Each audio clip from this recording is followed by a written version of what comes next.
Здравейте на всички! Приветствам ви с добре дошли на канала Дана Дану.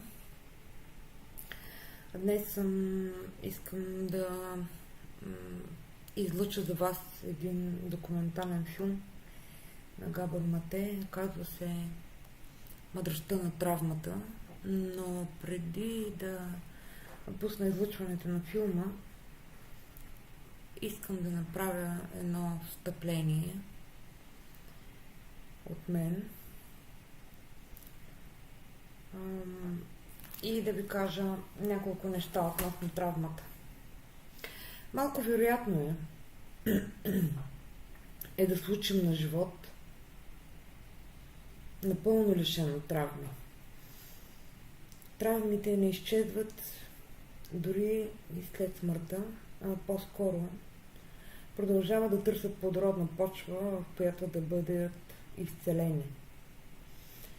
И обикновено намират такава в децата на следващите поколения. Нашето съзнание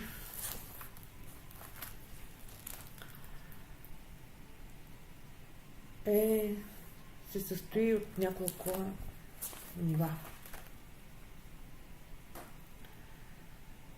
Или тела, така да ги нарека. Ще ги изброя телеграфично. Ще разберете защо ви ги казвам. Ще пусна поредица от видеа, в които ще обяснявам всяко едно финно тяло по-отделно, за какво служи, каква е неговата функция, как можем да ги контролираме ние, а не те нас.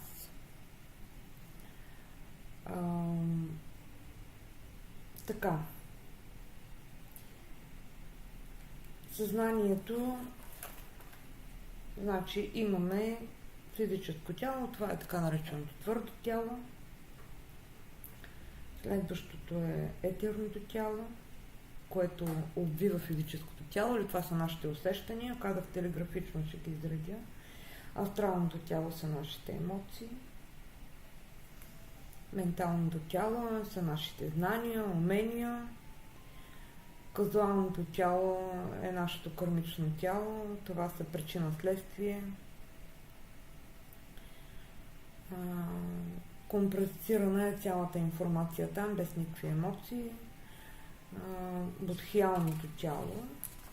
Бодхиалното тяло всъщност е тялото ни, тялото на етиката и на морала. Това са ценностите ни, нашата ценностна система.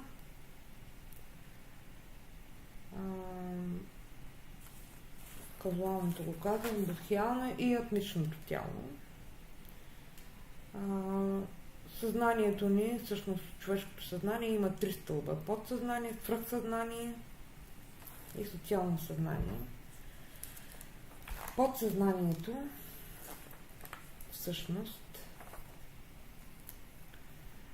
се образува от физическото тяло,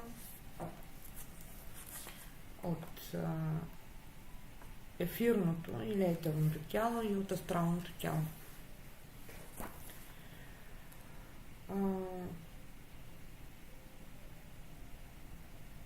Процесите, които потичат в нашето съзнание, можем така да ги разберем, че ние да не зависим от тях, а те да зависят от нас. Вътрешните процеси, които се случват в нас, и външните процеси зависят от нас, и това всъщност се нарича свобода. Необятният ни резервоар на нашето подсъзнание крие не само нашите травматични спомени, но и неизлекувани преживявания на нашите предци. Понякога сме неспособни да опишем с думи това, което всъщност преживяваме, и това се случва в два случая. Първия е в периода преди да навършим 2 или 3 години, когато нашите езикови центрове не са напълно развити И втория случай е когато преживяваме травматичен епизод. Тогава функциите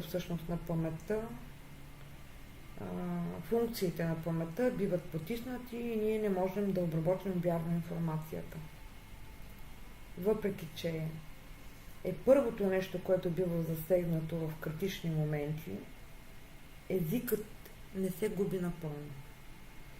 Той се промъква в нашето подсъзнание и неочаквано избива на повърхността, отказвайки да бъде пренебрегвано.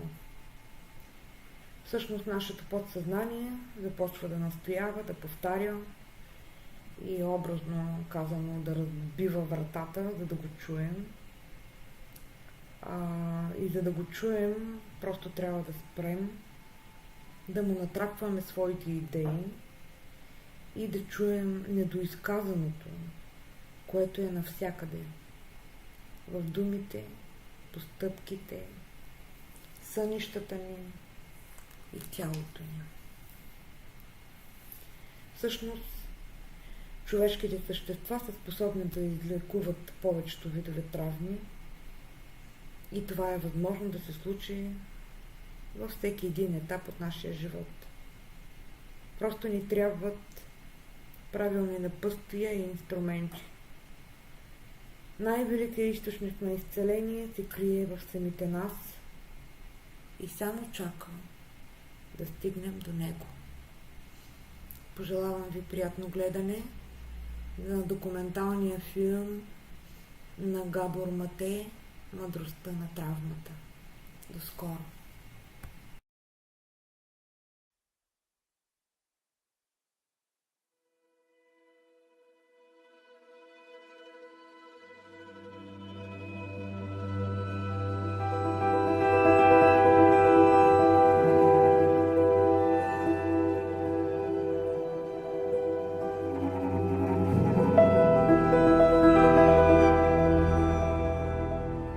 Our earliest experiences, beginning in the womb, form the template of who we believe we are, about how we see other people, and our place in the world.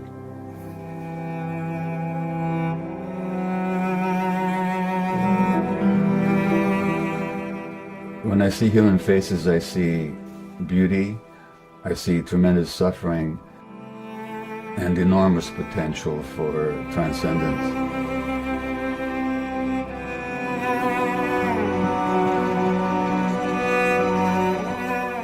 A Greek playwright wrote that the gods created us, human beings, so that we have to suffer into truth. Our job as human beings is to learn from our suffering.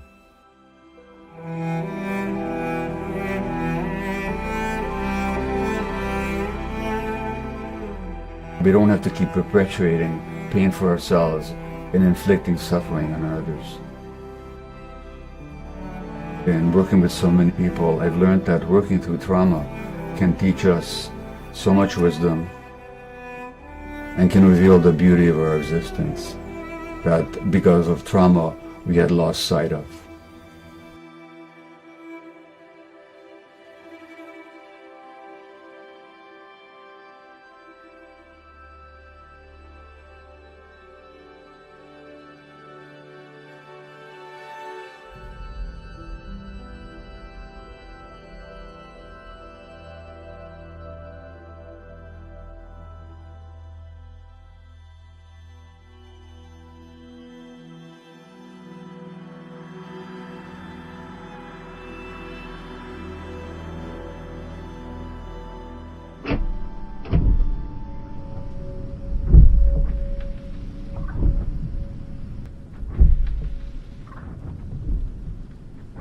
My name is Gabor Mate. I'm a retired medical doctor, and these days I travel the world speaking and teaching about child development, health, illness, stress, and trauma.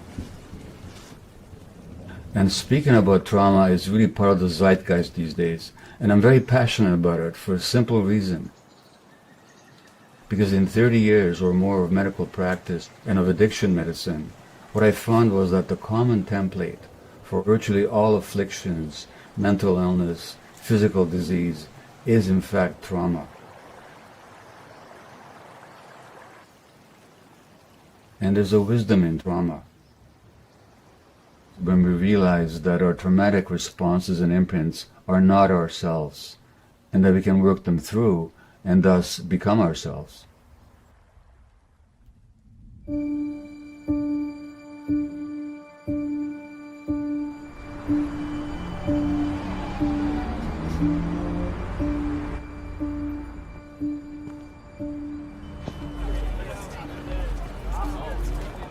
Virtually every week there's a study that more and more people are needing or seeking help for mental health issues. More and more youth are diagnosed with anxiety.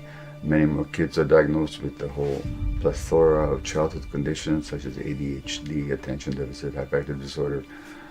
Depression is rising. Youth suicide is rising. Addictions are rising. Genuinely, it's an epidemic.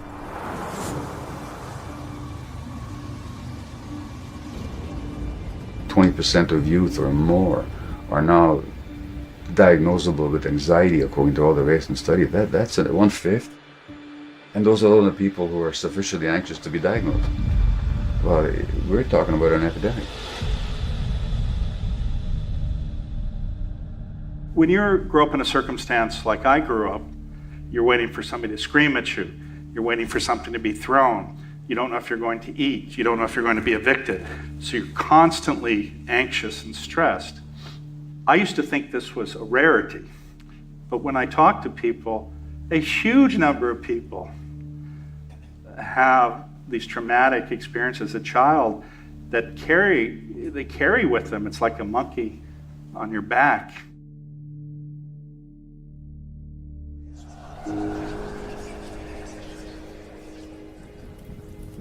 Trauma is an overwhelming threat that you don't know how to deal with. So trauma is not the bad things that happen to you, but what happens inside you as a result of what happens to you.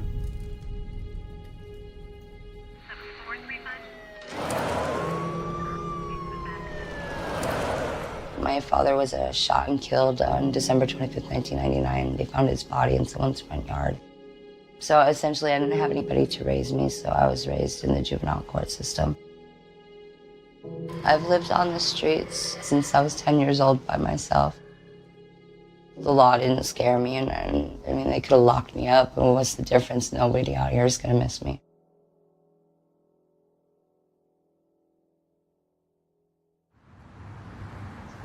My mother, alcoholic, bad alcoholic. Blame my father, sex addiction. His sex addiction ruined our whole family. You know, cheating caused divorce.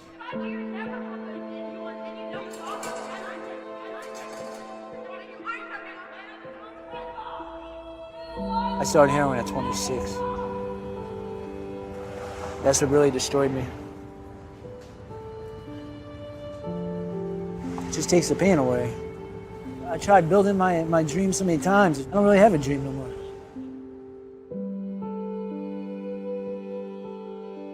So trauma fundamentally means a disconnection from self. Why do we get disconnected? Because it's too painful to be ourselves. That then becomes a lifelong dynamic. I no longer know how to deal with emotions.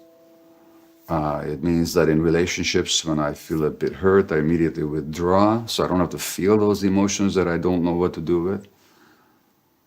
So there's a disconnect. It also means that when I have gut feelings, I don't follow them. So I create situations of risk for myself. Now, trauma also affects how our brains develop. Certain key brain circuits that have to do with how we react and respond and regulate ourselves, how we handle stress, how we interact with other people, how much empathy and insight that we have, how much compassion we have. These functions of the midfrontal cortex are limited and constricted by trauma because we now know that the brain develops in interaction with the environment. So the brains of traumatized children don't look like the brains of non-traumatized children. You can take it. I've had enough of your crap. You're gonna start acting like a young man instead of a toddler. As a matter of fact, her ass is on punishment right now, and she ain't even gonna go the fuck back outside. What the fuck are you doing, Dad? I swear to God. No, There's please. no other way for you to learn this. Dad, please stop.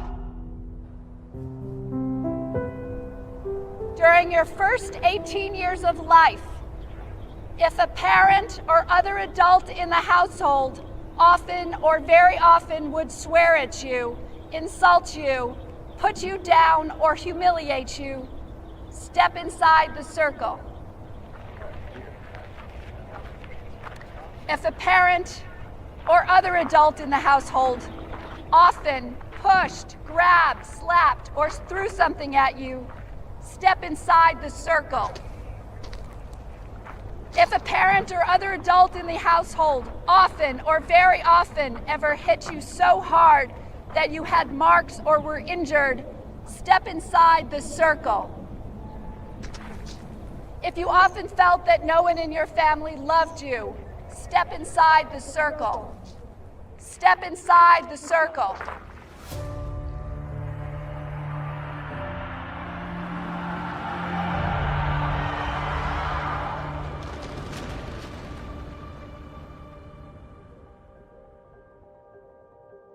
I think society got prison wrong, and they're seeing what's wrong with people instead of what happened to people.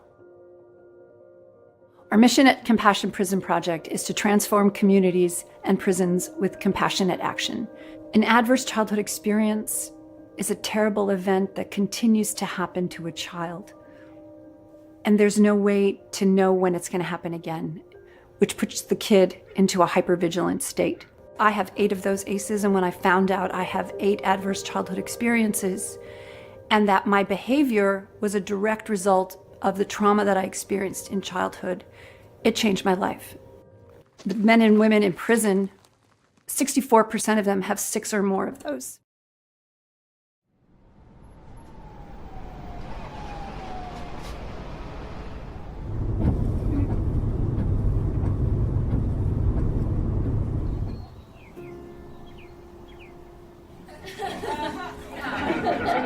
No.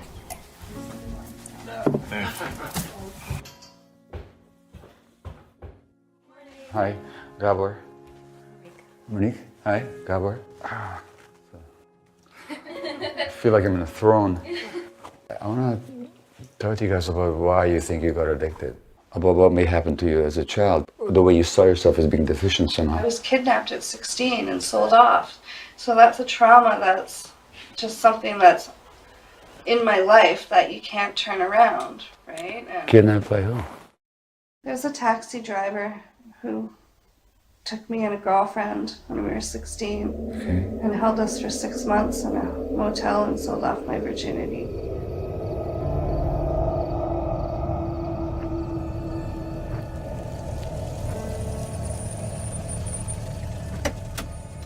And the police was looking for you all that time, and Well, my mom just thought that I had run away from home, so she didn't look for me. so they didn't look for you. No.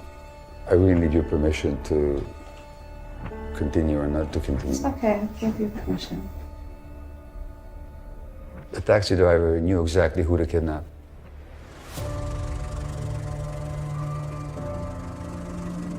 The predator can always tell who is without protection. Anybody hate you as a child? Yes, my father. He would spank us and take a belt to us. Do you remember how that felt to you? Like, I just remember the pain of it, instead of thinking, oh, why did I deserve this? I just remember the pain and the... And how long did that go on for? Went on until I was approximately 16 and started fighting back. So 10, 11 years. Yeah. Okay. Let's say you're the mother of the 5-year-old, and this 5-year-old is being hit with a belt. And she's in pain. She doesn't understand, you know, and then it just hurts. And it hurts emotionally. Because this man who's supposed to love me is beating me. So when you're being hit like that, there's only 2 possibilities. My father's a bad person or hates me, or I'm a bad person. So the only protection is to believe that, oh, I'm not lovable. Let's say you're the mother of the 5-year-old. Who would you want that 5-year-old to talk to? Myself. Okay, who did you talk to? Nobody. That's the trauma. In other words, by the time you're 5 years old, you're completely alone. What I'm suggesting really, Alicia, is that your mother was traumatized too. Do you know anything about her childhood? And she was abused as a child as well from an alcoholic father. See, she learned in her childhood not to pay attention to her feelings. That's the only way she could survive. Yeah. So the reason she didn't know is not because she didn't love you, but because she herself was shut down inside. And that's what I'm saying, it's multi-generational. Mm-hmm. Okay? Yeah. You can't pick out who's at fault here. It didn't begin with anybody. It goes on and on and on, from one generation to the next. We were talking about the effects of slavery on our behavior. And I'm gonna be honest with you, I ain't agree with it when I first heard it. But then when he talked about the discipline, I had a flashback of how I used to get whipped with a bullwhip, naked. I didn't put the two and two together, but I realized, you know, that's how slaves was whipped. Because it was generational trauma passed on from one mother to another mother to another mother, and it passed on to me. I still got marks on my legs and stuff behind that. And I just remember there was no one I could run to, no one could help me. And she just was telling me how much she loved me, and she cried and she beat me with a bullwhip.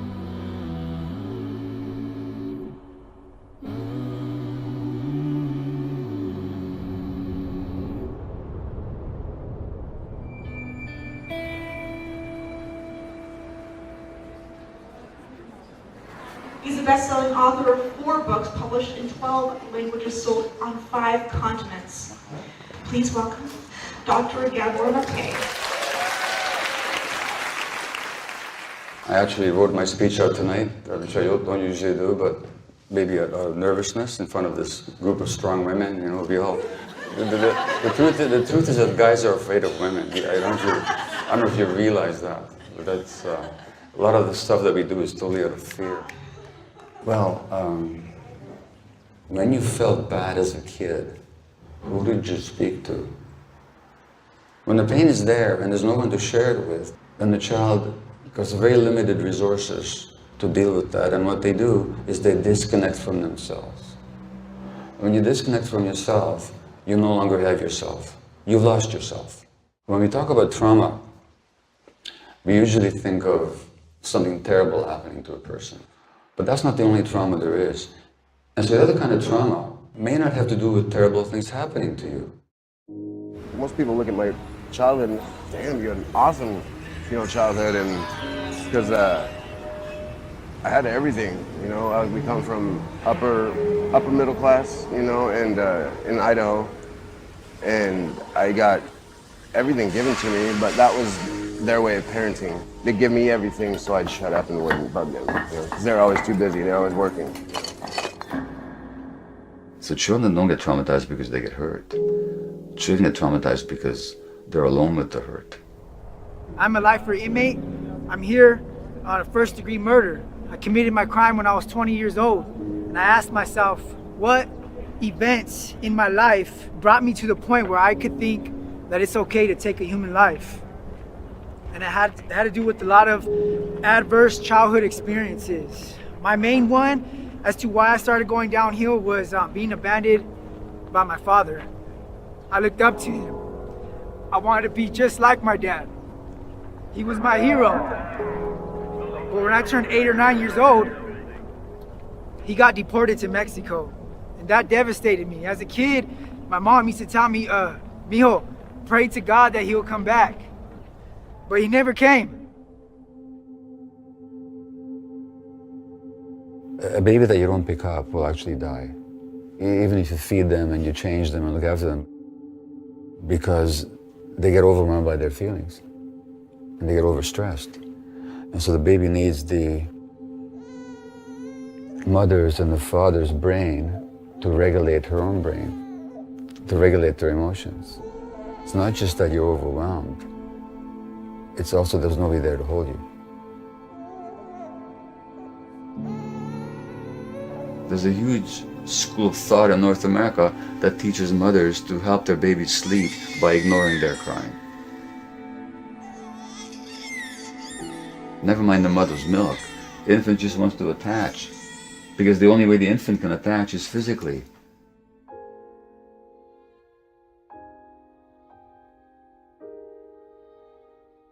When he's not being held, he's not being attached to. When that's done night after night after night, that's traumatic. And we're still telling mothers to do that. If you actually look at genuine human needs, if you connect to God and the heart and the soul, then there's nothing more normal than a child sleeping in the arms of the parent.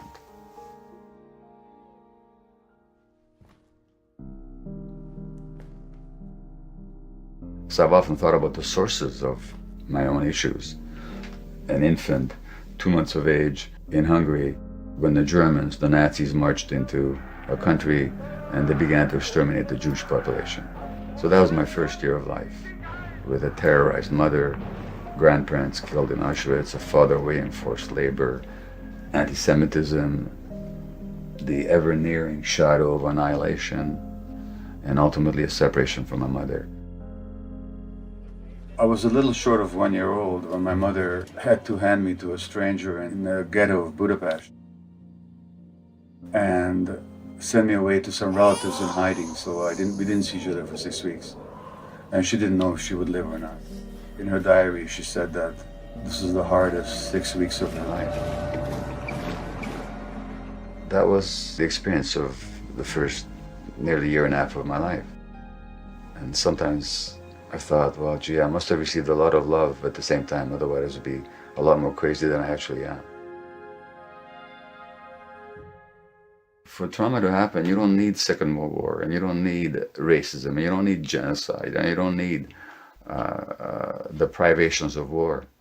You just need parents who are so alienated from their own gut feelings that they will let their infants cry without picking them up, and that child is desperate for a relationship. That's all it takes.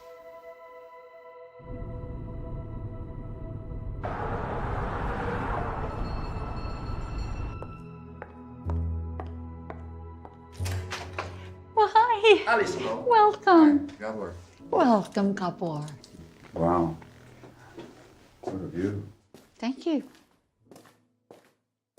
For me, being a drug addict, the deep down need to escape, I think, is almost into a more realistic place than the insanity that we see, the chaos we see around us. You know, I just wanted that place all the time. I can really talk for the 37 years I've been recovered and have had slips. In the program, quote, AA. And what's the fear? Well, the fear is I'll be abandoned. You know, it's back with the Homo sapiens. I'll be thrown out of the cave. What is your fear of being abandoned?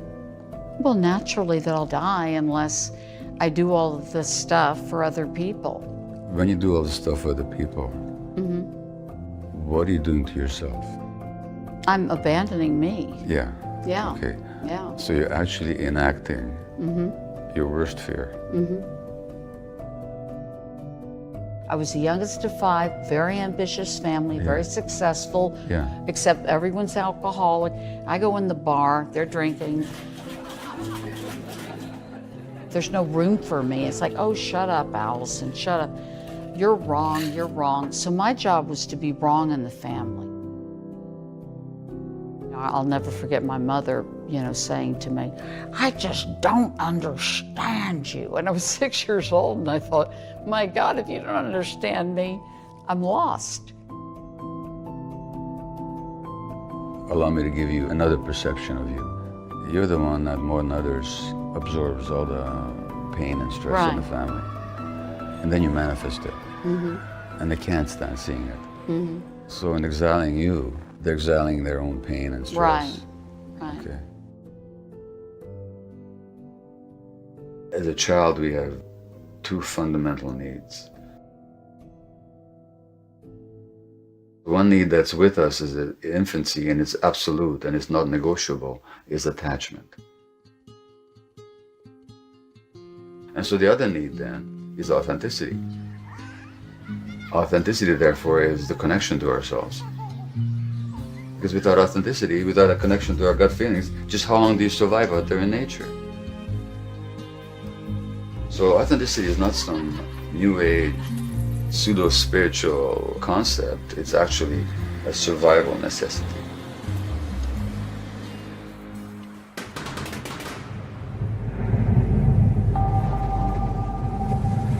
what happens if in order to survive or to adjust to your environment, you have to suppress your gut feelings.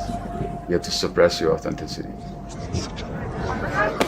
So normal society does not allow anger, and the child who's angry must be separated. In other words, we have to threaten his attachment relationships on which his life depends, so that he can suppress his emotions. Well, that child, if he learns the lesson well, will disconnect from their anger. And then he's a sitting duck for depression, mental illness, or for physical illness. Okay, so kid is angry. Well, how about helping him move through the anger to learn how to modulate it? Not to repress it, but to learn to become friends with it. We don't want people who are not angry. We want people who know that anger doesn't have to be destructive. What were you pushing down when you were depressed? Get the fuck out. Anger. Right. You were pushing down your anger. Rage. You were pushing down your anger, Yeah. right?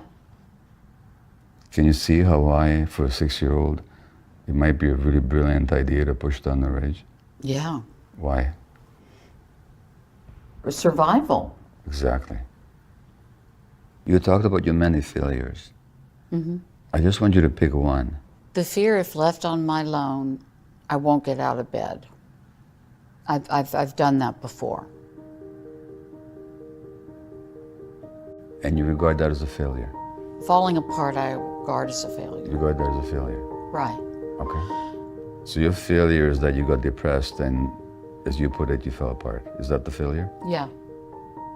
Just identify the age that you first recall being depressed at. Probably about 6 or 7. How old are your kids now? My oldest daughter's 33, Yeah. my son is 30, and my youngest daughter's 27. Okay. Choose one as a thought experiment right now. And I want you to imagine them at age 7. Mm-hmm. Let's say they get depressed. Would you go to them and say, you are a total failure? Of course not. Why not? Notice you're calling yourself a failure. I'm going to say something radical to you. Okay. The depression was a major success, not a failure. Okay? No, I know that sounds ridiculous, but No, I'm listening. You're telling me that having that pain showed me deeper inside of myself how I was abandoning myself. precisely. So maybe you want to stop calling it a failure. Mm-hmm. You go through your whole life like that and see how everything that you judge about yourself actually served a purpose at the time. Yeah. Yeah. Mm-hmm. But really, isn't it simple? It is simple. Gabor Matti, thanks very much for coming on Under the Skin. The reason I'm so excited to talk to you, the reason that I believe you're having such an important cultural impact is because of your rare compassion and insight into the world of addiction. When it was heroin, I would reflect Right. after I'd used and just go, right, this isn't for me, this has got to stop, this is not a sustainable system. You think you'd never need it anymore because you feel complete. Mm. And then comes the remorse of what have I done? And then you think, I don't need to do this ever again. And then by the time I'm home, I'm running back to the store again to get the next thing that I didn't buy. In the life of every person who's ever been addicted and ever will be addicted, there's always trauma. An addiction is any behavior that a person finds relief in the short term and craves, but suffers negative consequences and cannot give it up.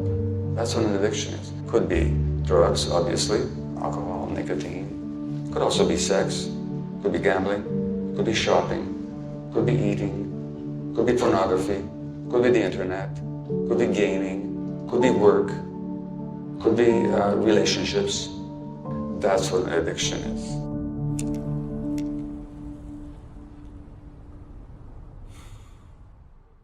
The first issue is not why the addiction, but why the pain.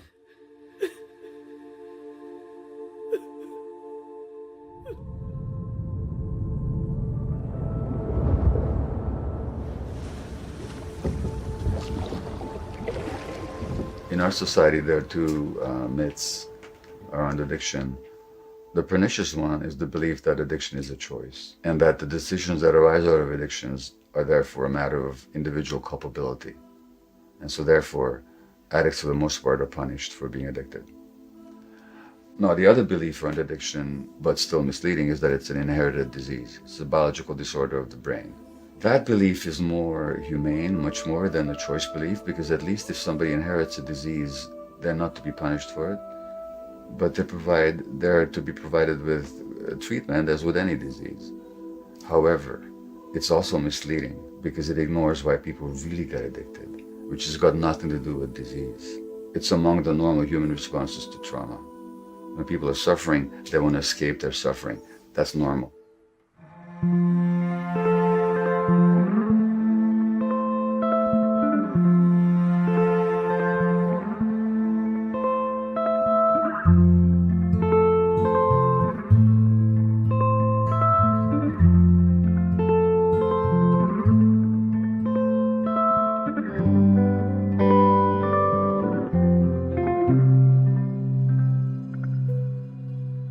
My name is Jutapo Sheloshi. I'm 43 years old. I come from a family of Thai restaurant owners. I moved away when I was 14. I was never good enough. I mean, I think if I had parents who didn't really care and was lenient, I don't think I would have really got right into it and really got addicted. I might have just, tried it once or twice. But I think the pressure was on from the upbringing and having to feel like I had to achieve and be the best at what I did. An A student. And so when I moved away, I really wanted to prove not to just myself, but to them that I was more than what they saw. I did apply to Stanford University. That was my #1 choice. I was disappointed I didn't get in. And San Francisco State University was my second choice. And while there, I did do the same things that I was doing when I was in high school, playing for the NCAA, singing choir. With doing so many things, pledging sororities and being different club members, I'm saying I was just trying to find my way in the world. And then I started to work at the nightclubs here. And so I think that's when I really evolved, because I wanted to do everything. I wanted to go to school, wanted to work, but I needed to do homework as well. So the pressure was on then. So then it got into heavier drugs, so I needed the meth to stay up. I think our society just doesn't understand addiction. Without the addiction, they felt incomplete. They felt this huge emptiness inside. And so the addiction was to complete themselves and to somehow temporarily cover up the emptiness. Why the finger pointing? Why the judgments on a particular group of people who are addicted who happen to use substances? My first job that I ever had as a physician in Vancouver after I did my internship was actually in the downtown east side of Vancouver. It's North America's most concentrated and most dramatic area of drug use, where there's more people injecting and ingesting and inhaling all kinds of substances than anywhere else on the planet. And I go to this old broken down hotel with cracking paint on the walls, and there were strange people walking in and out, and I felt totally at home right away. And after 2 years, I shifted my full-time work to the downtown east side. Well, so I worked there for 12 years. I mean, they all suffered tremendous torment as children, which also meant that their addictions were extreme. They were quite willing to sacrifice love, life, relationship, health, just for the next hit. They were that desperate to escape from reality because reality had been so cruel to them. We were dealing with people with severe infections. They would inject drugs that would give them abscesses not only in their skin or their muscles, but also in their brains, in their spinal cord, in their joints. So they had to be hospitalized, which is the only facility where you can deliver IV antibiotics several times a day. But they were users. So they'd be always absconding from the hospital and even using the IV lines to inject through. So inevitably they'd be kicked out of hospital, which means that their life-threatening infections would be untreated. This is how I met Joey Carter. I think I pushed him across an intersection once in his wheelchair. Maybe that's the first time we actually met. And you helped me up, and you said, what are you doing? Okay, enough's enough. I'm going to admit you to CT. Are you going to go there? And I was like, well, what about my addiction?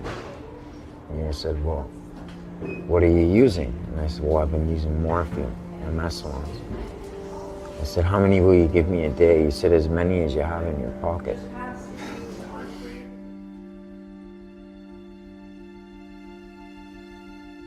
By meeting people where they're at and treating them like human beings and not trying to change them actually opens up the possibility of transformation for them.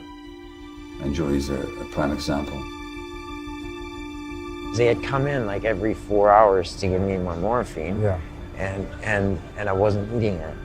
I was saving it, right? And I woke up and there was like morphine all over the bed, and I thought I was in heaven.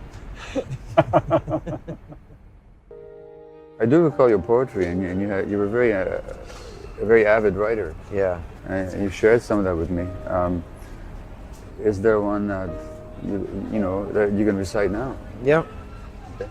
It goes, I misbehave when I crave to push the venom in my veins. I lose all control of my inner soul, and my demons hold the reins. I deceive whoever believes, I twist their open trust. With nefarious precision and tunnel vision, I pursue the venom with lust. With the desire so strong, I forget all bonds, hurting the ones I adore. And even though they love me, they move on from me to let me fight my war. Uncontrollable, I'm inconsolable, slowly I'm dying inside. A glutton of such, I've used too much, now there's no life in my eyes. Wow.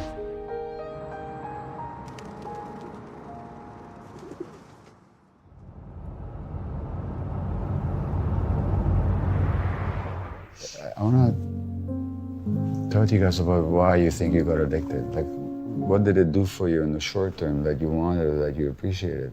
The one thing that I learned was gratification through sex. Like, it would pay my rent, it would pay my food, it would pay my clothes, but it was also a feeling loved, right? Feeling loved, right. Having that desire for somebody to care and want you. I wouldn't be able to have a sexual relationship if I wasn't using, because I couldn't feel anything towards the other person. To make you feel more alive? Yeah, it made me feel more in tune. Yeah. Yeah, like that's what, and I used it to have feelings. I didn't feel pretty, I didn't feel like, and as soon as I would do a little bit of drugs, my self-esteem would instantly go up.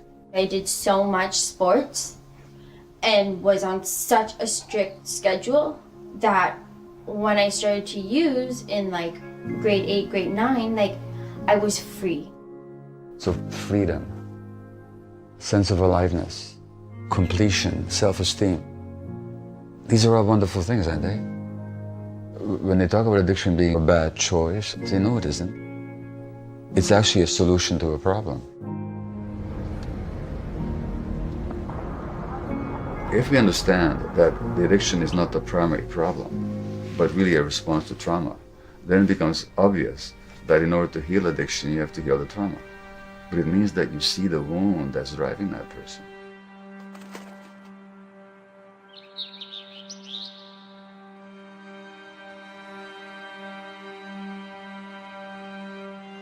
Underneath that traumatized persona, there's the healthy individual who has never found expression in this life because they were never given the venue for expression, never given the relationships in which their authentic humanity could be expressed.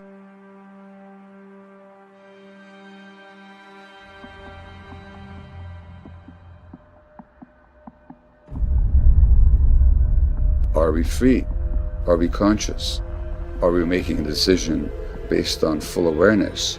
Or are we driven by unconscious dynamics that we've inherited or that we developed as a response to childhood trauma? Well, insofar as we're not conscious, we're not free.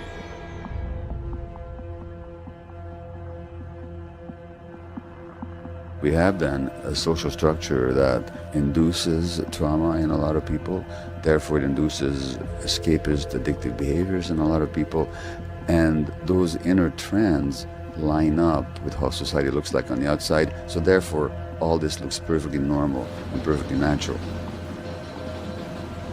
Fundamentally, the message is that with our minds we create the world. So if I have a worldview that the world is a horrible place, then I'm going to live in a world where I have to be aggressive, suspicious, competitive, and make myself as big as possible so I don't get eaten up.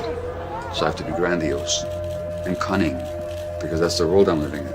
And these are the people that our society rewards with power.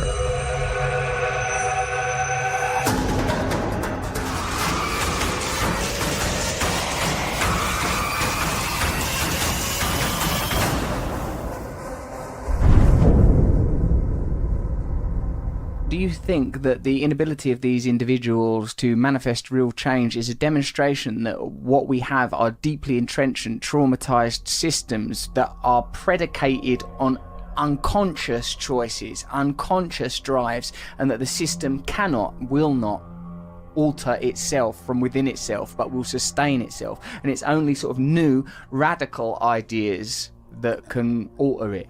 That's exactly what I'm saying. Large segments of the economy survive because people buy things that give them temporary pleasure but do them no good whatsoever in the long term. In fact, they're even harmful.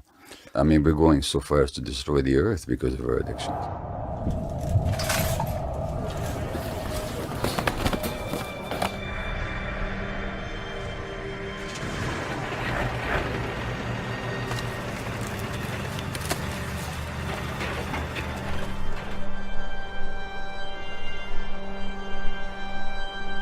The disconnect from the body of the earth really has to do with the disconnect from our own bodies. The two are together.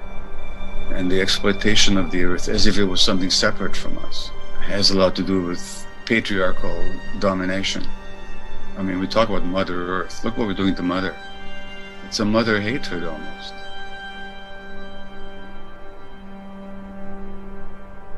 It speaks to a blindness and a passivity, which itself is a marker of societal and collective trauma.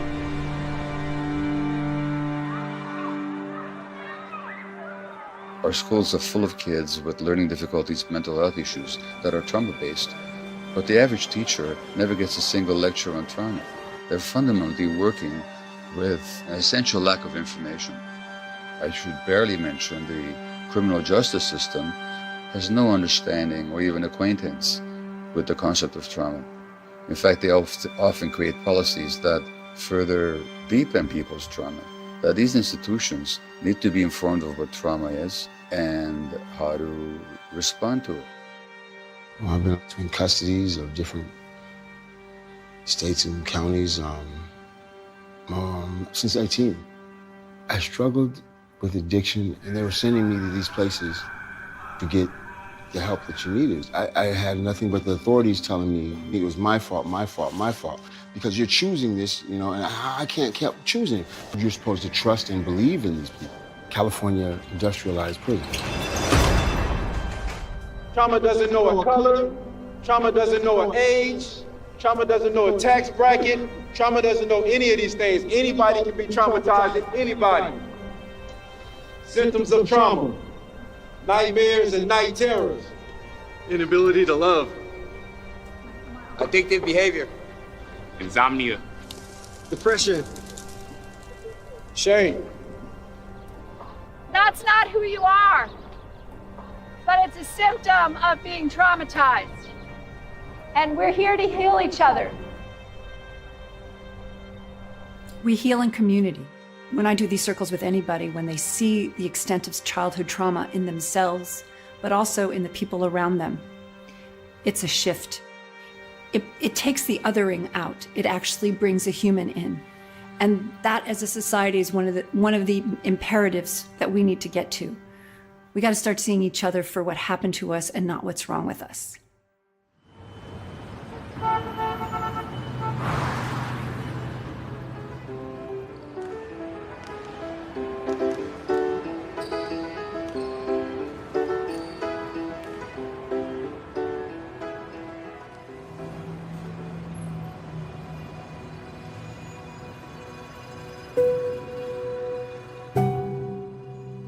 My name is Romy Nottage. I am the Senior Director of San Francisco and Social Innovation for Downtown Streets team. That is changing the lives of people who are currently homeless through the dignity of work. Labeling people as just drug addicts, like, it's deeper than that. They probably at a younger age have been reinforced that their value is not as significant as others. The pain is the root cause of people trying to feel comfortable in this world. Using street drugs is a method.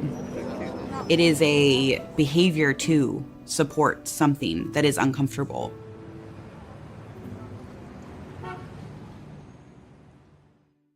I was homeless for about 15 years. It is the survival of the fittest. I had 3 kids on the street while homeless, walking around, no shoes, selling drugs, doing drugs, hoping they would miscarry. All the babies came out with everything: meth, crystal, cocaine, everything you could think of. I did utilize those 3 moments in time where I had those babies to just rest up in a nice place and eat a hot meal. Just basically took a shower those 3 times because while I was homeless, most of us don't shower, maybe once a year if that. But I was lucky I had the same foster mom. All 3 boys, Albert, Judson, and James, are all thriving. They're very healthy. I did fight for them, don't get me wrong. I did try to fight for them, but I wasn't ready to give up the drug life. It was fall, so it was the rain season. I just remember that constant worry about where was I gonna go that night? Would I find shelter? Because there's nowhere to go, right?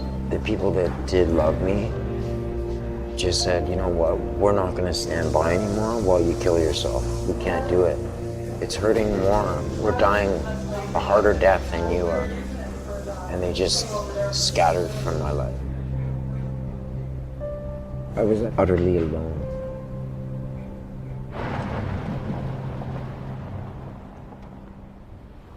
I've been in the city on the streets now for 4 years. Went to college on my GI Bill. I was in the Army for a total of 11 years. Then I got diagnosed with non-Hodgkin's lymphoma and I retired. My PTSD comes from experiences with trying to beat this monkey on my back, you know? I've had the beautiful home and vehicles and wife and kids and thrown it all away for drugs. So when you pass by someone homeless on the street, that is such a painful world to live in. And a very important thing to do is acknowledge them and not pretending or literally thinking that no one's sitting right there. How are you doing? Hanging in there? Had a rough sleep last night? You stay in the TL? I do. Yeah, cool. How long have you been here? I moved here from Atlanta February the 7th. The number one thing that people who are experiencing homelessness suffer from is feeling looked down on. It's like people just passing by them, not acknowledging their experience. That forms an identity that is internalized. Their sense of self has been attacked. Their dignity has been completely reinforced as non-existent every single day. Humanization of homelessness is where we need to start, because we're working with people, we're working with nervous systems, we are working with deflated and traumatized senses of self. To be honest, if I lived in that world, I would want to use too. It'd get me out of it. It'd make me feel not like that for a minute.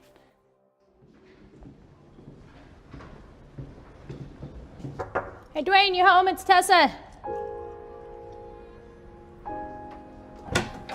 Hey, how are you? How are you? I'm Tessa. I'm a harm reduction specialist at Abode Housing Services. I help people move through the pain of their addiction and regain dignity. So, oh my gosh, your place looks amazing! I took this job because of the harm reduction approach where people get housing. You don't have an agenda, you must do this or that in order to access housing. You're worthy of housing because housing should be a right. When people get housed after they've been outdoors for 7, 15, 25 years, whatever the number is, you're alone. You don't have survival to do. So this is when I'm starting to see everybody's pain start surfacing. And people are starting to have, more challenges and emotional challenges than they did out on the streets. Dr. Gabor Mate, when I found his teachings and specifically the realm of the hungry ghost, kind of changed my outlook in life. I'm very dear to this work.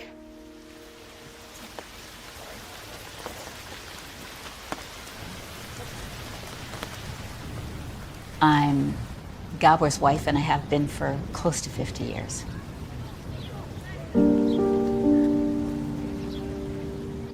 I met Gabor in October of 1967 when I was a first-year student at UBC. I saw in the student newspaper that they were looking for cartoonists, and I draw. I walked into this small room, and he's sitting there reading a book, and I said, my name's Ray. I'm supposed to draw you. Would you mind just sitting there? This is it. I did this before I knew who he was, before I'd had a conversation. What a mysterious guy. Dark, intense. He was so interesting to me. I've always been a rebel. I mean, in communist Hungary, in grade 6, my teacher wrote in my report card that you should watch it because he incites the other students. But so that tendency to resist arbitrariness, what I'm being told and what the official line is. So I'm really not one for groupthink, and it really helps me to see through all kinds of nonsense that people accept without questioning. On a personal level, I'm also a contradiction. My longing is really a sense of being excluded from something, a sense of impossibility even, and I very easily go there. I mean, that is my baseline. Very early in my meeting with Gabor, I saw clearly the light that he was and the dark that he was. So I saw brilliance, and I saw real, I guess trauma is the word I'd use now, but I didn't know then. To me, it was dark.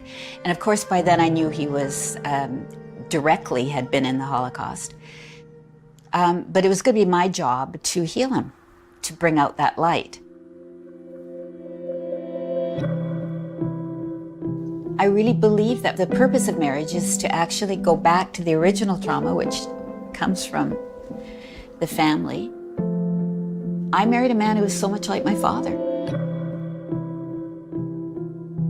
My scientific interest as well has been having to deal with my own trauma. Because in my 40s, I was a very successful physician, and I was a national columnist for a Canadian newspaper, and I was the head of the palliative care department at a major Canadian hospital, and I was depressed and alienated in a difficult marriage, and my children were scared of me, and I didn't like being alive. Well, there's just nothing more frustrating to be in a situation to see him out there doing this amazing work, just the healing and the wisdom and the support, and then come home and be completely exhausted, irritable, and then I get the negativity.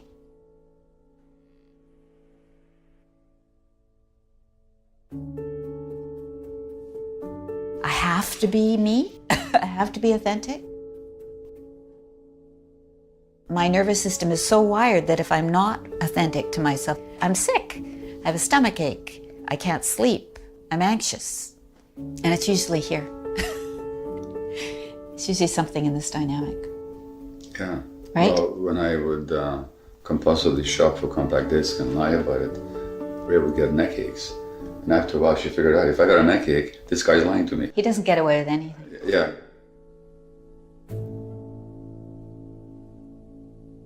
How are you, Gabor Mate, not processing your trauma? How am I not processing it? Yeah, because like if you're not doing it, that's like Steve Jobs going, I couldn't get my phone to work. That's another traumatized person, by the way, whose cancer has everything to do with the childhood trauma that he experienced. But that's another book and another story. So you sort of a bit like in The Matrix, when Neo sees everything's made out of numbers.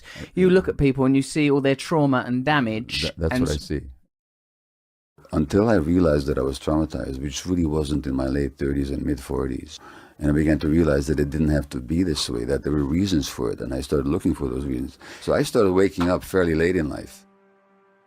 I was a driven workaholic doctor.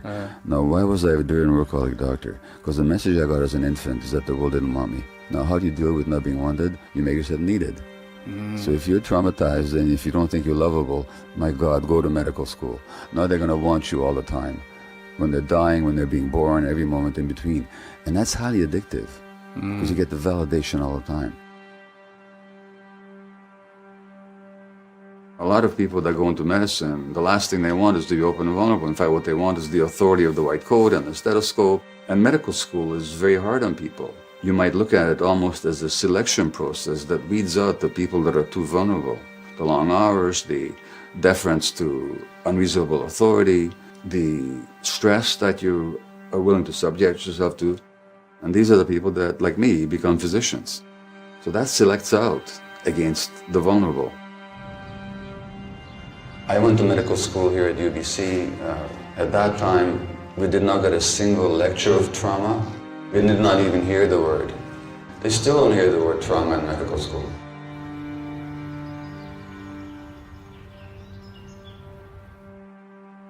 So I've looked at the whole range of human experience from birth to death, because I've worked in obstetrics and I've worked in palliative care and everything else in between.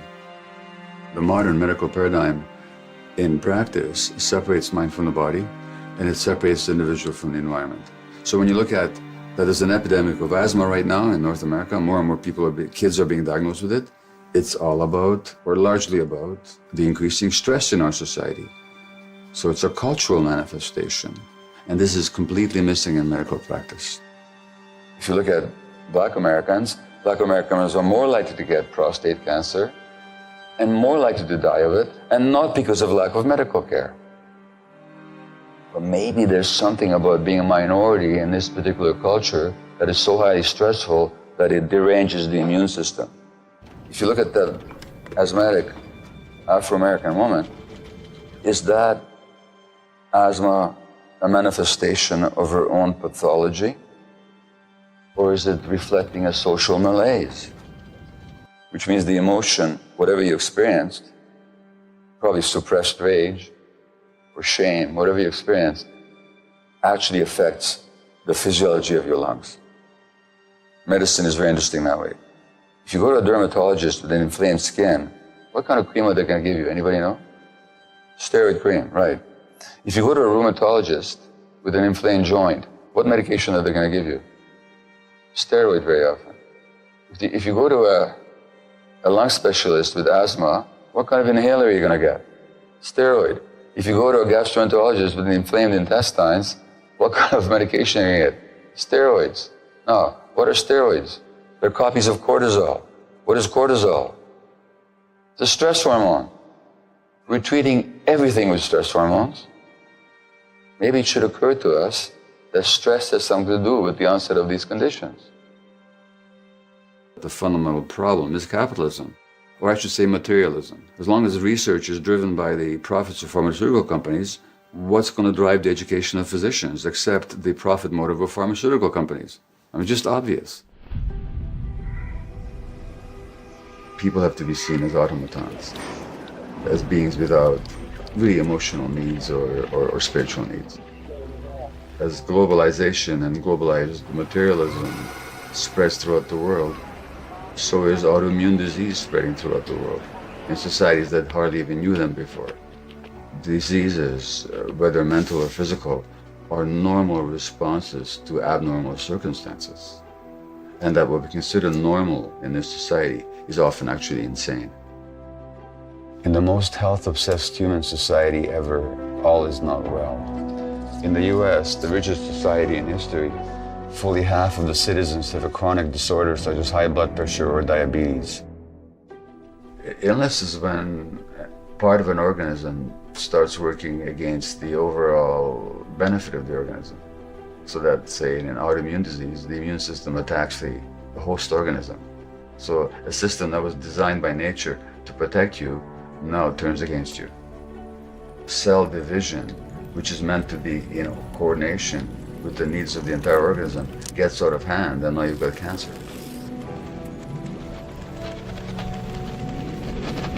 The search is always to find out what's wrong with the individual cell, or how you kill the abnormal cells. So the treatment is restricted to the biological plane. We either cut it out, or we poison it, or we burn it. That's our approach to treating cancer. Most chronic illness is a way of the body saying no when a person suppressed their nose in order to fit in. I'm saying is that when an illness comes along, we can just look upon it as a nuisance to get rid of and an enemy to fight. Or we can say, okay, well, it's here now, what's the teaching? Which just doesn't mean that we don't accept treatment or we don't do our best to heal, but that as part of that healing process, we actually ask ourselves, what does this mean about my life and my relationships, and particularly about how I treat myself? What is the teaching?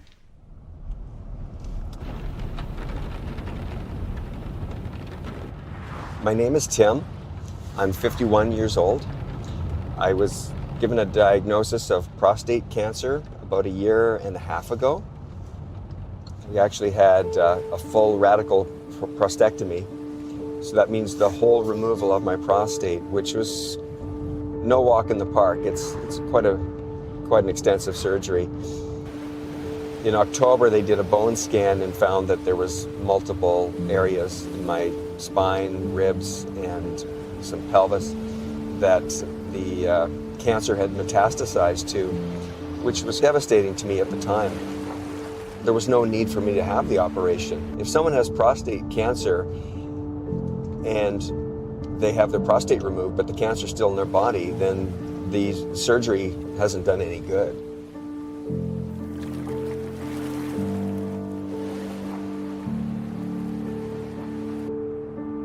There was no root cause analysis of why I got it.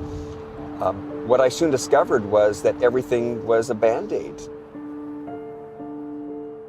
The average general practitioner under the insurance programs gets to see a person for 6 minutes, and a psychiatrist gets to see them for 10 minutes. What can you do in 10 minutes? You can adjust medications. And the average psychiatrist today is not trained in psychotherapy.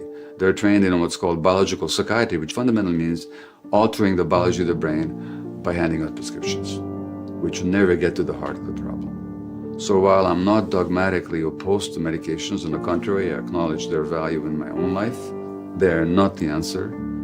And at the very best, they should be only as a stopgap measure until we get to work on the real issues. Why this disease? Why in this person? And why now? Unless I answer those questions, unless I ask those questions, we can't talk about wholeness. We can't talk about healing in the deepest sense.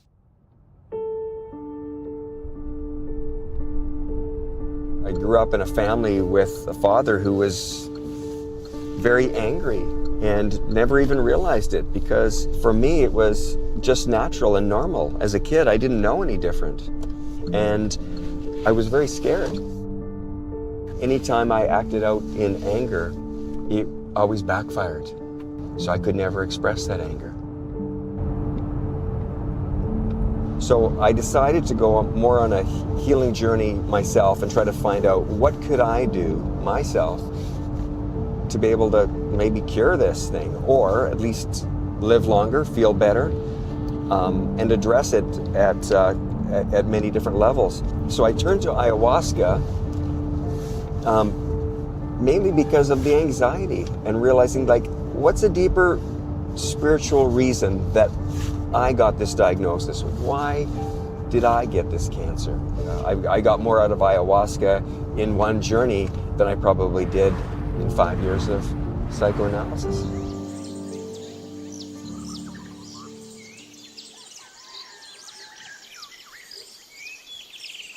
What I know about ayahuasca and the healing of addiction. Ayahuasca being an Amazonian brew, which has got psychedelic qualities. It can induce visions and deep experiences.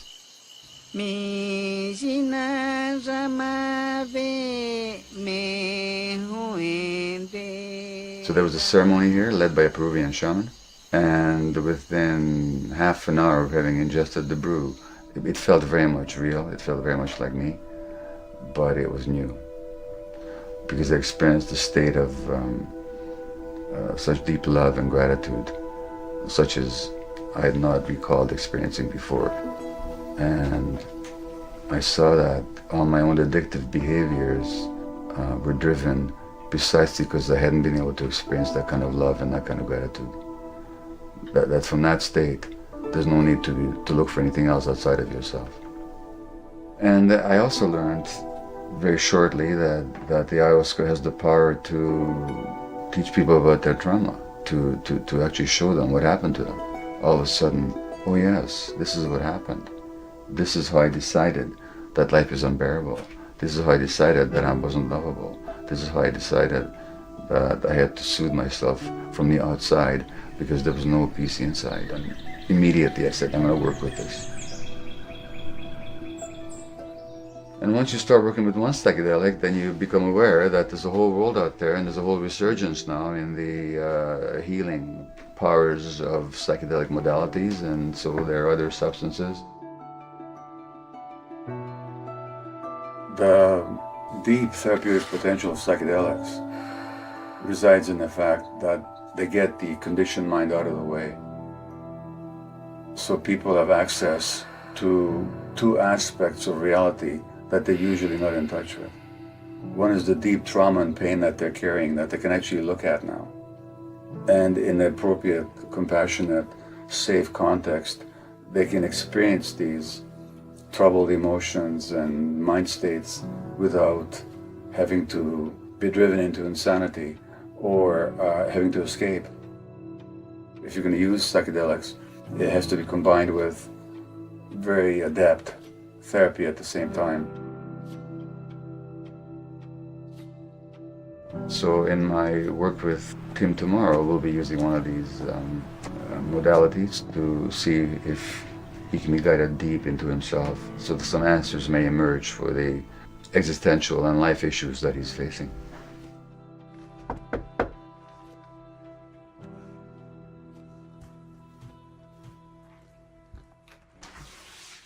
Hey, Tim. Hi, Gabor. Come in. How are you? Good, thank you.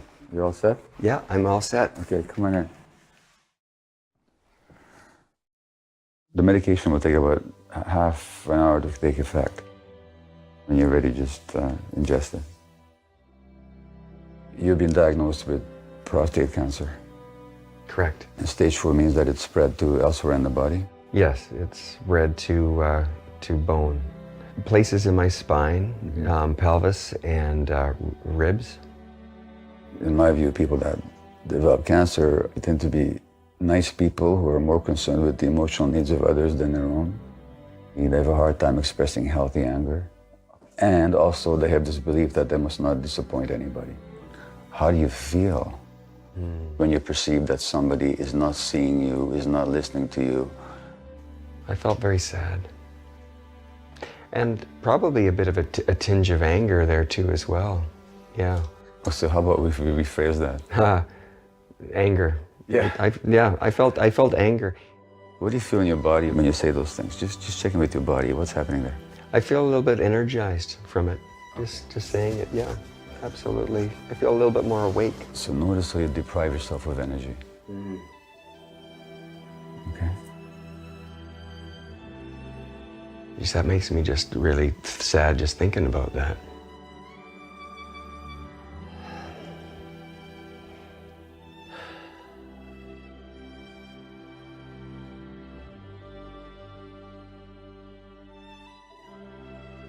Man, it feels good to feel.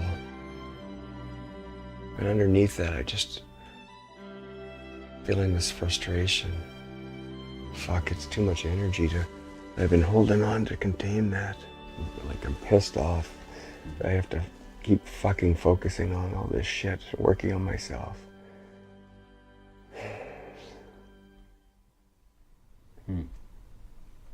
Fucking tired of it. So what is the thing that you need to keep in mind of by trying to figure everything out? This little boy that just wants to be loved and accepted unconditionally wasn't. And so he's had to figure out how to be accepted and loved by others, and even my internal judge. I was a little brat when I was angry.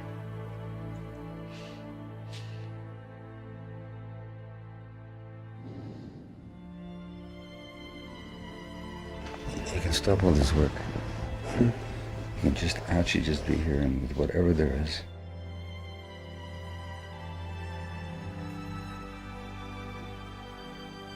See, as long as you don't allow the fear to be there, you're going to be always working to get rid of it. That's what the work is all about. All the work that you're doing. And then you're going to keep working to make yourself acceptable and always nice and dutiful and all that.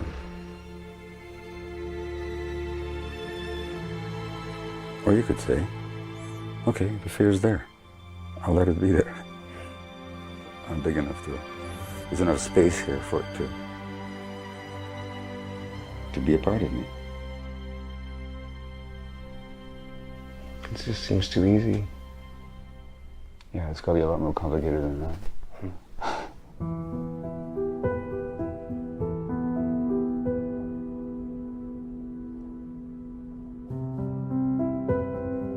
I developed a method of therapy or exploration with people called compassionate inquiry, the essence of which is the belief that the truth is inside all of us.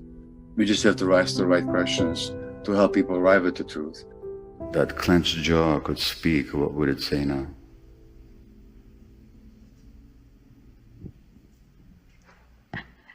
I don't want this anymore. Okay. What is the this that you don't want? That's what I don't know. Look, if we didn't shut our mouth like this, what is it that wants to come out that we're not letting out?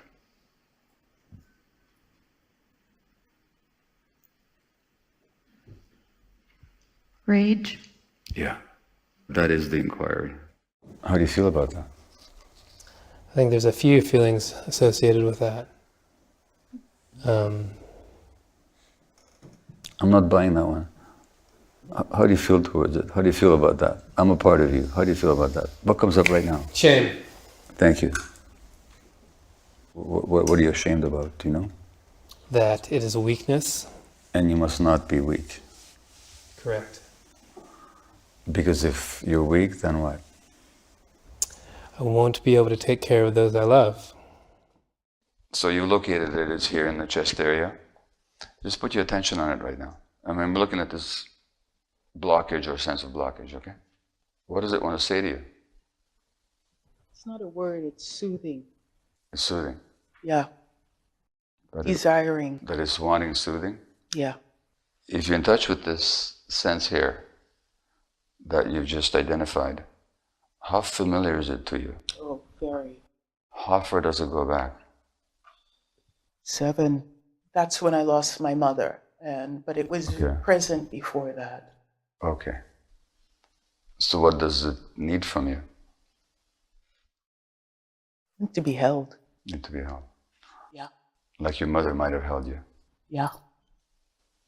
So when it arises, my advice is don't try and figure out how better to do your work, or how better to be present, or any of that, or how will I fulfill my calling. Your calling is really clear. But this part of you, guess what? Needs to be heard and seen. Alrighty. Okay? Yeah? Mm-hmm. That makes sense. That's good. Any questions? I think I'm just supposed to feel right now. Well, that's good. That means you're paying attention. Yeah. He called you something? Oh, yeah, he called you a monster. He's right. called me delusional. How do you feel when he calls you a monster? I mean, I feel hurt. Pain? I feel angry. Okay. So what if I said to you, you got beautiful green hair? How would you feel about that? Laugh. Why would you laugh? Why would you laugh? Because I know my hair's not green. Uh-huh. What if I said you were a monster?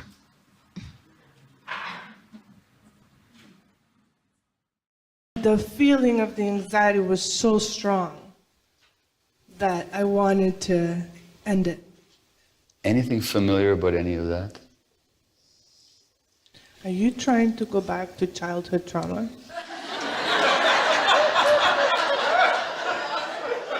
Who? Me?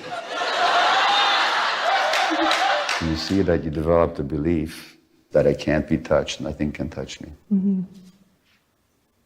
Guess what happens when you get sick? Mm-hmm. That defense is now destroyed.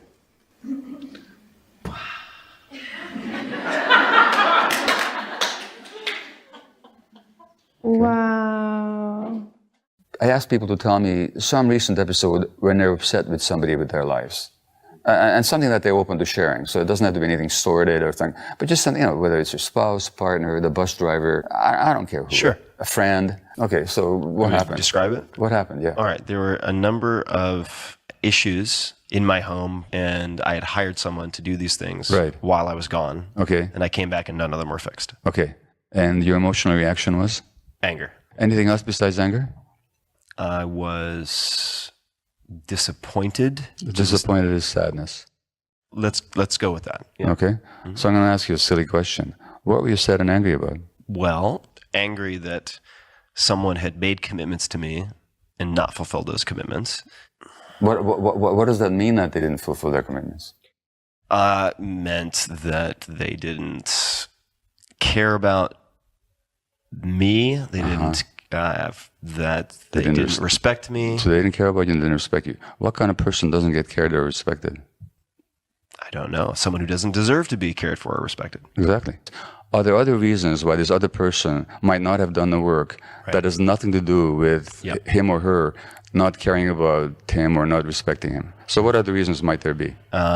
He had a flight delay and got caught on Puerto Rico during a hurricane. Yeah, he's got ADHD. Yeah. He can't follow through. And any number of possibilities. Yeah. Now, of all the possibilities that you've just outlined, including that they don't care about you or respect you, which is the worst one? The one I immediately defaulted to. So let's notice something. I should say we, because we're all like this, we don't respond to what happens. Mm-hmm. We respond to our perception of what happens. Right. Okay? That's what the Buddha said. It's with our minds we create the world. Number two, of all the possible interpretations, we choose the worst one. Thirdly, what I just said isn't true. We didn't choose it. It's not like you went through all these possibilities and you said... It wasn't multiple choice and I chose option D. Oh no, he doesn't care about me. He doesn't respect me. You didn't do that. Your brain jumped there automatically, right? Mm-hmm. Well, the question is why? First time in your life that you felt hurt and angry that when you perceived somebody didn't care about you or didn't respect you? It's not the first time. Very good. And most people I talk to, it goes back way back. Yeah, this goes way back. Into childhood. Mm-hmm. Okay? And that's what trauma is. We don't respond to the present moment. We respond to the past. So who's the one that doesn't care about you and who's the one that doesn't think you're worthy of respect? No, it'd be me. It'd be you. Yeah. No, that's a learning. And that's the beauty of healing, is that when you reframe things and you actually see the source within ourselves, all of a sudden, that's liberating. Because guess what? If you're feeling that way because this guy did this or didn't do that, that makes you a victim. Yep. But if you see that you're the source, now you're powerful.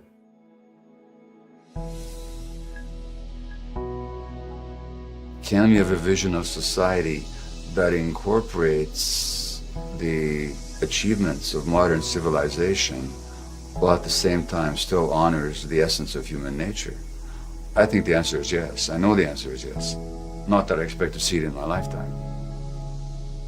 We need trauma-informed medical care, trauma-informed education, and trauma-informed therapy.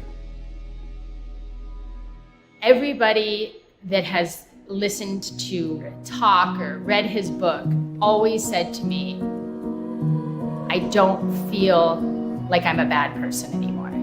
I can see their heads higher.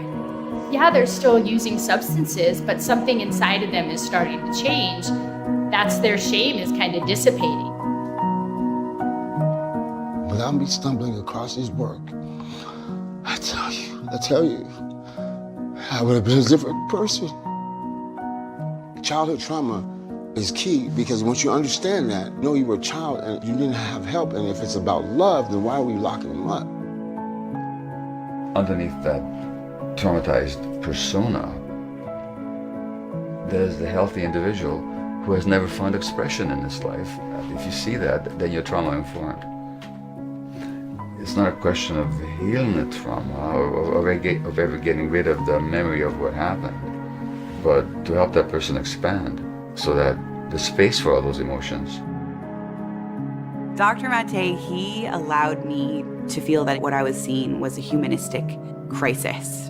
It was a human not being identified in the light in which they deserve to be. We as caretakers in this world need to see the human in front of us, not the problem. Do we still have each other's numbers? Yes, So call me. yes. Okay.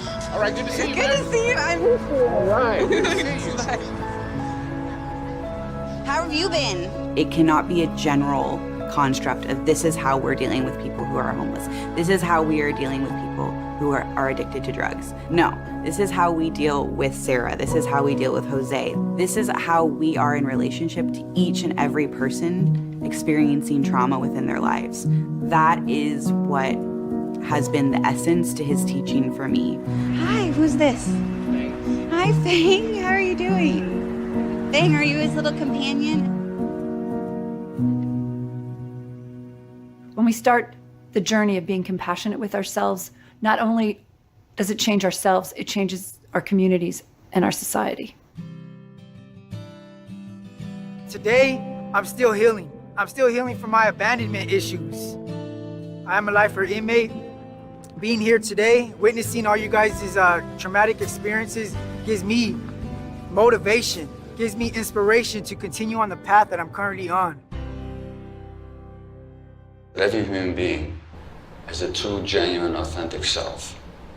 And that true, genuine, authentic self can never be destroyed. When people say you have a second chance in life, today I know what that means. So I performed for the first time singing after not singing in 20 years. So I performed in front of 400 people, and that was a dream come true. And I was able to reunite with my mother. When God blessed me with this son, my 4-year-old boy, Douglas, I made a promise to myself and I said, listen, I want to be a mom. I want to be a good mom. The baby's dad is also with me. He's my babysitter. I've been clean for the last 10 and a half months. Because you did, you made a difference in my life. Thank you for being in touch.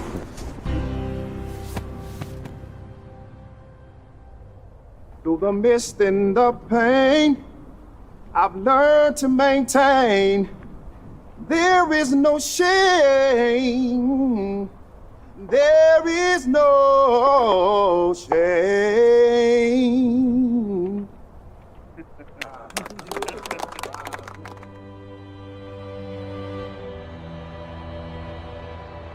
I am happy to say now that through my own healing, after being off my medication now for 6 months, I've got a remission.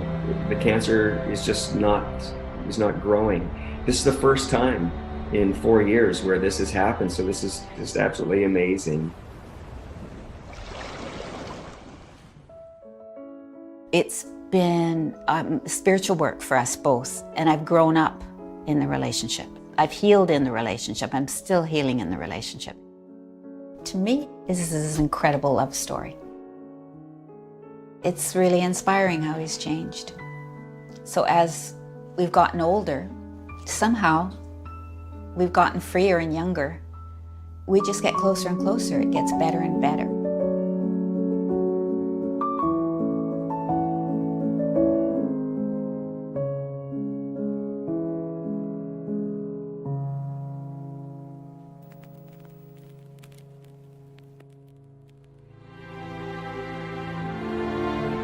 It's through a dynamic, emergent process of confrontation with the truth that solutions will arise.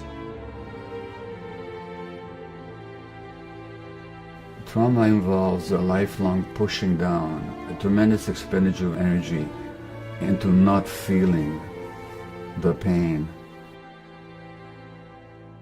As we heal, that same energy is liberated for life and for being in the present. So the energy of trauma can be transformed into the energy of life.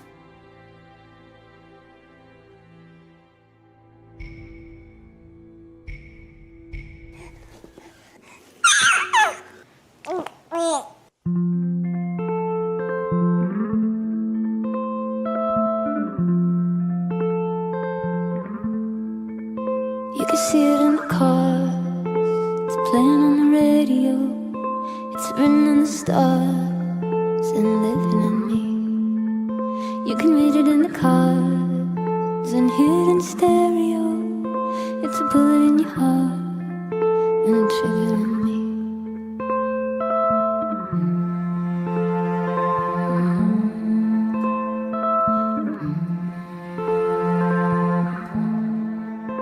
You can see it in the young, they saw it on the video, loaded like a gun, it's aiming at me. Everybody on the run, talking on the telephone, hurry up and have fun, 'cause it's killing me. Over and over and over once again, they will find you, you let them go. Over and over and over once again, they will bind you under your skin. The way that it's working, you know it's not working. The way things are going, where are we going? What does it matter? It's mind over matter. When it's all over, nothing is over.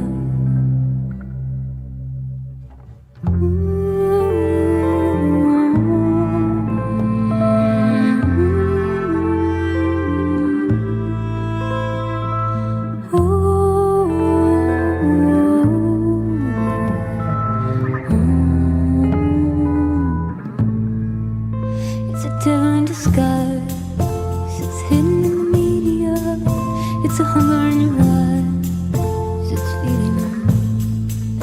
Everybody with a lie, coming from a satellite.